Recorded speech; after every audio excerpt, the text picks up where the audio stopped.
Assalamu alaikum students. I hope you all are doing great. So today we are doing lecture number 4 of Physiology B theory. Code is Farm 316. Our topic is blood vessels as a component of circulatory system as the part of cardiovascular system.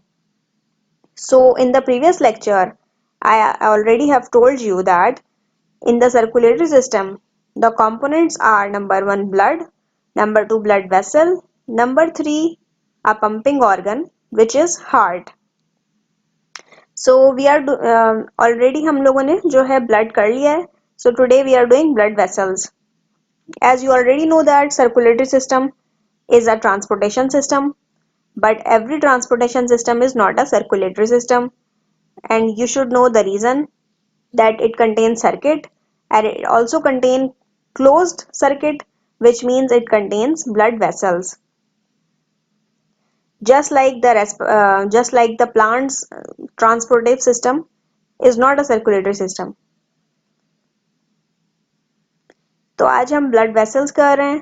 Blood vessels को आप इस तरह से कहेंगे, they act like a network.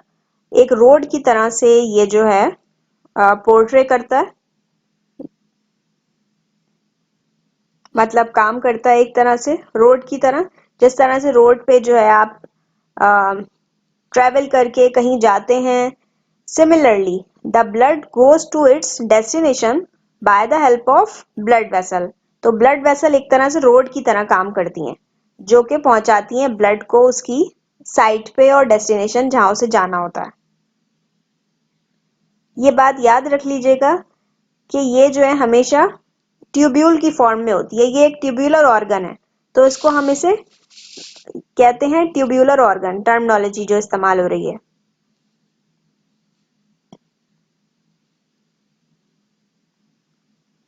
तो blood vessel जो है वो एक्ट कर रही हैं as a pathway for the blood, ताकि ब्लड को किसी भी डेस्टिनेशन तक जाना है तो ये उसको लेके जाती हैं, हेल्प करती हैं. दे कैरी ब्लड टूवर्ड्स और अवे फ्रॉम द हार्ट. तो ब्लड जो है वो पूरी बॉडी का हार्ट की तरफ आता भी है और हार्ट से लेके ये जाती हैं टूवर्ड्स द बॉडी. ये दोनों काम हो रहे होते हैं, ब्लड वेसल्स कर रही होती हैं. इसकी 5 क्लासेस होती हैं या टाइप्स होती हैं अकॉर्डिंग टू द बुक टॉर्टोरा. मैंने ये यहाँ पे मेंशन किया हुआ है. कौन कौन सी होती हैं? Capillary, artery, arterioles, when and venules. Now let's dissect all these classes of the blood vessels. Number 1 is capillary. Capillary जो है सबसे छोटी स्मॉलेस्ट वेसल है, मतलब सबसे छोटी वेसल है जो कि टिश्यूज में प्रेजेंट होती है. इसकी जो थिकनेस है, मतलब इसकी जो मोटाई है वो माइक्रोस्कोपिक होती है, तकरीबन एक सेल के बराबर होती है. आप ये एक सेल का मतलब हो गया वर्चुअली इम्पॉसिबल है कि आप नेकेड आई से तो देख नहीं सकते, और वर्चुअली ये ना होने के बराबर होती है. तो और इसका डायमीटर है 7 माइक्रोन. इसी वजह से इसका बैरियर बहुत बारीक होता है. यहाँ पर जो है एक्सचेंज याद रख लीजिएगा. This is the only vessel जहाँ पे exchange of material between blood और टिश्यूज हो रहा होता है. अब यहाँ पे मैं एक डायग्राम बनाऊंगी, आपको एक्सचेंज ऑफ मटेरियल समझ आ जाएगा बिटवीन ब्लड एंड टिश्यूज. ये देखिए स्टूडेंट्स कि ये आर्टीरियोल, ये मैंने एक डायग्राम बनाई है और ये जो इसमें बहुत सारे एरोज नजर आ रहे हैं आपको. कुछ यहाँ से जा रहे हैं और उस तरफ जा रहे हैं. रेड कलर में जो शो हो रहे हैं ये आर्टीरियोल्स हैं और ब्लू कलर में वेन्यूल शो हो रहे हैं. और ये जो राउंड शेप बनाया है ये सेल है, सपोज कर लें आप. अच्छा, ये यहाँ से ब्लड जा रहा है और ये ब्लड जो है यहाँ पे एब्जॉर्प्शन हो रही है न्यूट्रिएंट्स की, ऑक्सीजन की, गैसेस की, और ये सेलुलर स्पेस बनाई हुई है. ये जो सेलुलर स्पेस है यहाँ पे ये एब्जॉर्प्शन हो जाती है और जो वेस्ट हैं वो इसमें से निकल के वेन्यूल्स की तरफ हो जाते हैं, चले जाते हैं bye the help of capillary. तो ये जो सेलुलर स्पेस की तरफ जो एब्जॉर्प्शन हो रही है सारे न्यूट्रिएंट्स की, मटेरियल्स की, गैसेस की, ये bye the help of capillary हो रही है. और ये जो वेस्ट प्रोडक्ट भी निकल रहे हैं इसमें से, ये भी bye the help of capillary हो रहे हैं.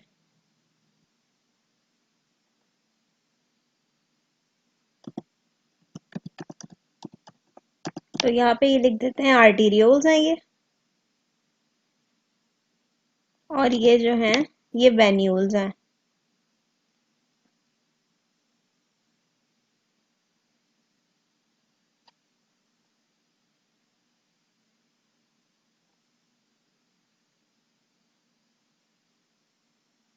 और ये कैपिलरी बेड है। ये हमने कैपिलरी बेड बनाने की कोशिश की है यहाँ पे।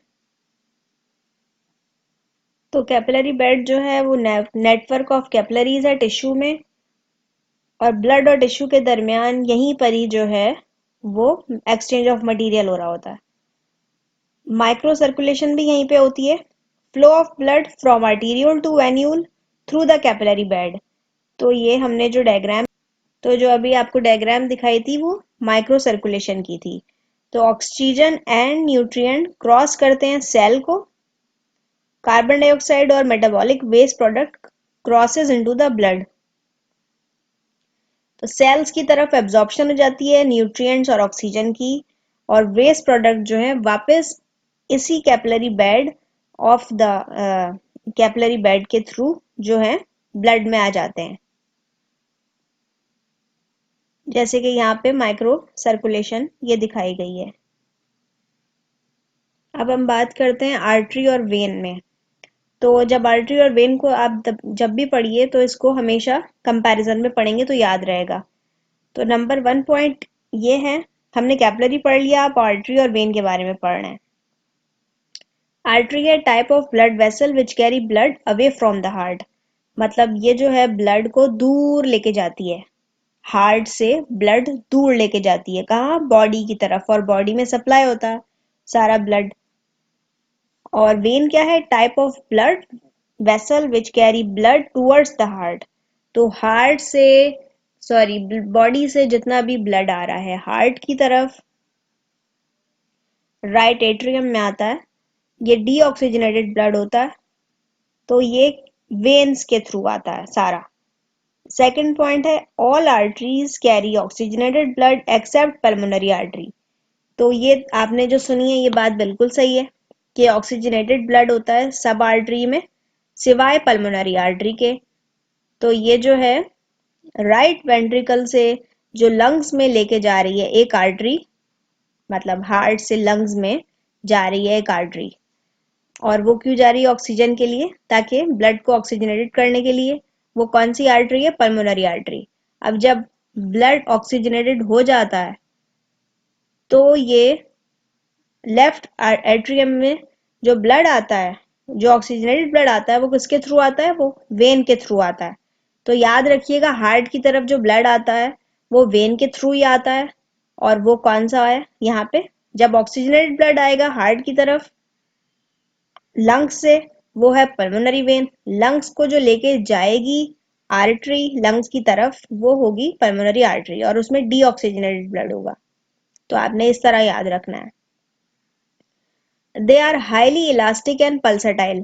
पल्सटाइल का मतलब क्या होता है, इसका मतलब होता है कि जैसे throbbing, something which is throbbing, धड़कती हुई जैसे कहते हैं। आप अपना हाथ रखेंगे, अपनी पल्स महसूस करें हाथ के ऊपर, रिस्ट पे, तो ये पल्स आपको महसूस होती है, ये है रेडियल आर्टरी।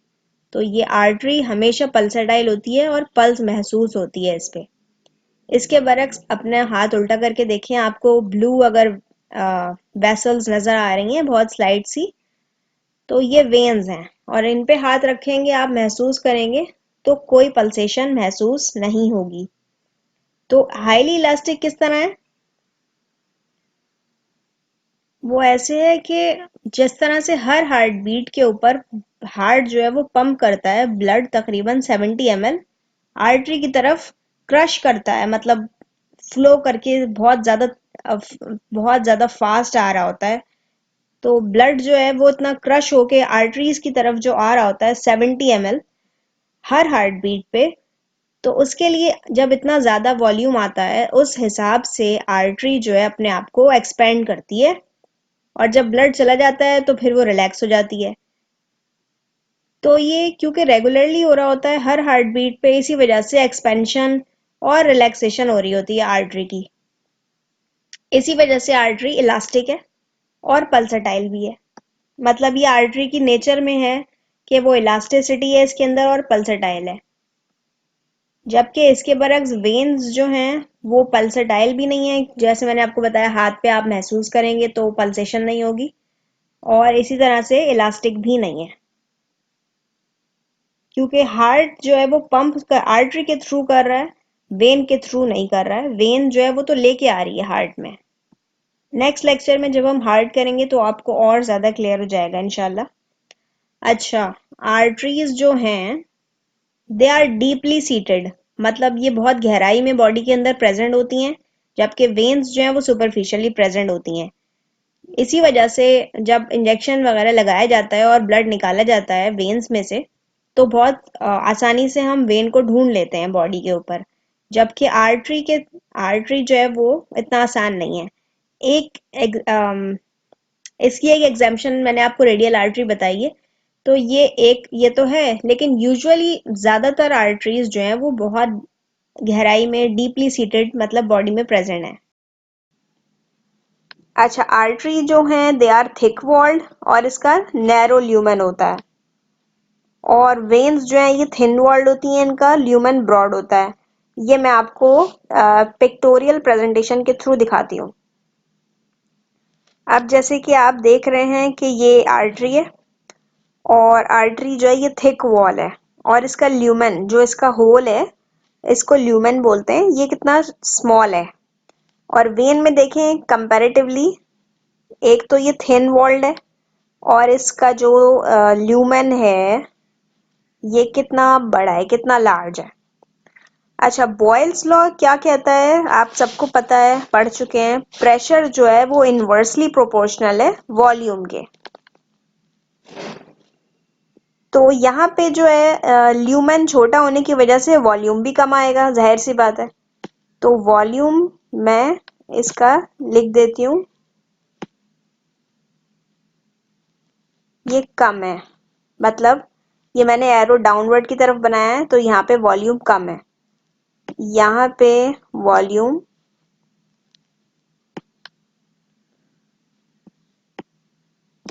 बढ़ा हुआ है।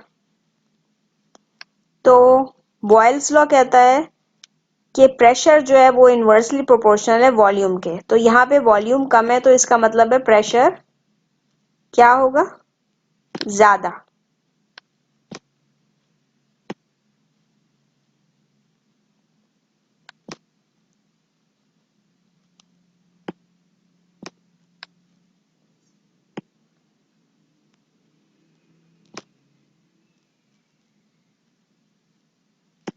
यहाँ पे प्रेशर जो है वेन में इसके बरक्स कम होगा, क्योंकि वॉल्यूम ज्यादा है। तो इससे हमें ये पता चला कि आर्टरी में जो है प्रेशर ज्यादा होता है ब्लड का, और वेन में जो है प्रेशर कम होता है। तो आर्टरीज जो हैं ये थिक वॉल हैं और इनका प्रेशर भी ज्यादा है, और वेन्स जो हैं ये थिन वॉल हैं और इनका प्रेशर कम है। अच्छा, दूसरा पॉइंट ये कह रहा है कि arteries never collapse when empty, when collapse when empty. इसका मतलब क्या है, अगर हम जैसे कि एक आर्टरी लें, उसको एम्प्टी करें, खाली करें, उसमें से ब्लड निकालें, फॉर एग्जांपल ड्यूरिंग अटॉप्सी जैसे होती है डेड बॉडी की या एक डेड एनिमल की, उसकी हम आर्टरी निकालें और एम्प्टी करें ब्लड उसका, तो एक मतलब खुला हुआ जैसे पाइप होता है ना, मतलब इसका ल्यूमेन नजर आ रहा होगा, ओपन पाइप की तरह ये नजर आएगी हमें। जबकि वेन जो है ये कोलैप्स कर जाती है, तो हमें कोई प्रोब डाल के इसको खोलना पड़ेगा, मतलब हमें कुछ इंसर्ट करना पड़ेगा प्रोब डाल के इसको खोलने, ओपन करने के लिए, ताकि हमें ल्यूमेन नजर आए। तो ये आर्टरीज और वेन में एक ये डिफरेंस हो गया। अच्छा, एओर्टा जो है लार्जेस्ट आर्टरी है। अच्छा, रूल याद रख लें सबसे पहले तो, हार्ट के करीब जितनी भी वेसल्स हैं वो लार्जेस्ट हैं, चाहे वो वेन्स हैं चाहे आर्टरी हैं, वो सबसे लार्जेस्ट हैं। इसी तरह से आर्टरी जो हार्ट के करीब है वो सबसे लार्जेस्ट है, और वो कौन सी है, एओर्टा। इसी तरह से जो हार्ट के करीब वेन है वो सबसे लार्जेस्ट होगी, और वो कौन सी है, वो है वीना कावा। सुपीरियर और इंफीरियर का वेना कवा प्रेजेंट होती हैं। अब स्मॉलेस्ट की बात कर लेते हैं। तो आर्टीरियोल जो है वो सबसे स्मॉलेस्ट आर्टरी है। इसी तरह से वेन्यूल जो है वो सबसे स्मॉलेस्ट वेन है। अच्छा, they do not contain valves. Artery जो है क्योंकि ये पंप करती है मुस्तकिल, हार्ट जैसे इजेक्ट करता है ब्लड, तो आर्टरी के थ्रू कर रहा होता है, तो आर्टरी जो है वो मुस्तकिल पंप कर रही होती है, कभी भी इनमें ब्लड आता नहीं है, ये लेके जाती हैं। सही, इनका काम है पंप कर रही हैं ये मुस्तकिल। तो आर्टरीज के अंदर जो है वो हार्ट जो है वो रिपीटेडली जो है पंप कर रहा है ब्लड हार्ट। इस वजह से ब्लैक फ्लो का सवाल ही पैदा नहीं होता यहाँ पे, back flow of the blood, इसका कोई क्वेश्चन यहाँ पे अराइज नहीं होता। जबकि यहाँ पे वेल्व्स होते हैं वेन के अंदर। क्यों? क्योंकि वेन में जो है वो ब्लड जब आ रहा होता है सारा बॉडी से, तो वो कहीं वापस ना चला जाए, इस वजह से हमें वेल्व लगाने पड़ते हैं। तो बैक फ्लो यहाँ हो सकता है, जहाँ बैक फ्लो हो सकता है वहाँ वेल्व लगाए हुए हैं, और जहाँ नहीं हो सकता क्योंकि यहाँ पे तो सिर्फ जा रहा है ना, तो इसमें इस वजह से कोई चांस नहीं है बैक फ्लो का। यहाँ पे मुस्तकिल पुश हो रहा है, पंप हो रहा है ब्लड, बस आपने ये याद रखना है इस तरह से। अच्छा, ये जो ब्लड प्रेशर वाला पॉइंट है, ये मैंने आपको यहाँ पे ही क्लियर कर दिया था नैरो ल्यूमेन वाली बात पे, कि नैरो ल्यूमेन होता है इस वजह से वॉल्यूम भी कम होता है तो प्रेशर ज़्यादा होता है, और यहाँ वेन में जो है प्रेशर कम होता है क्योंकि इसका वॉल्यूम यहाँ पे ज़्यादा होता है, कंपैरेटिवली बॉयल्स लॉ से बताया था हमने, और ये थिन वॉल है इस वजह से। तो आपने ब्लड वेसल्स कंप्लीट हो गया है। अब इसके बाद हम करेंगे हार्ट के बारे में। तो हार्ट में जो है वो अब नेक्स्ट लेक्चर होगा। तो आपने कोई भी क्वेश्चन पूछना है आप पूछ सकते हैं, और सब्सक्राइब कर लीजिएगा लाजमी, और इसको शेयर कर दीजिएगा। अल्लाह हाफिज़।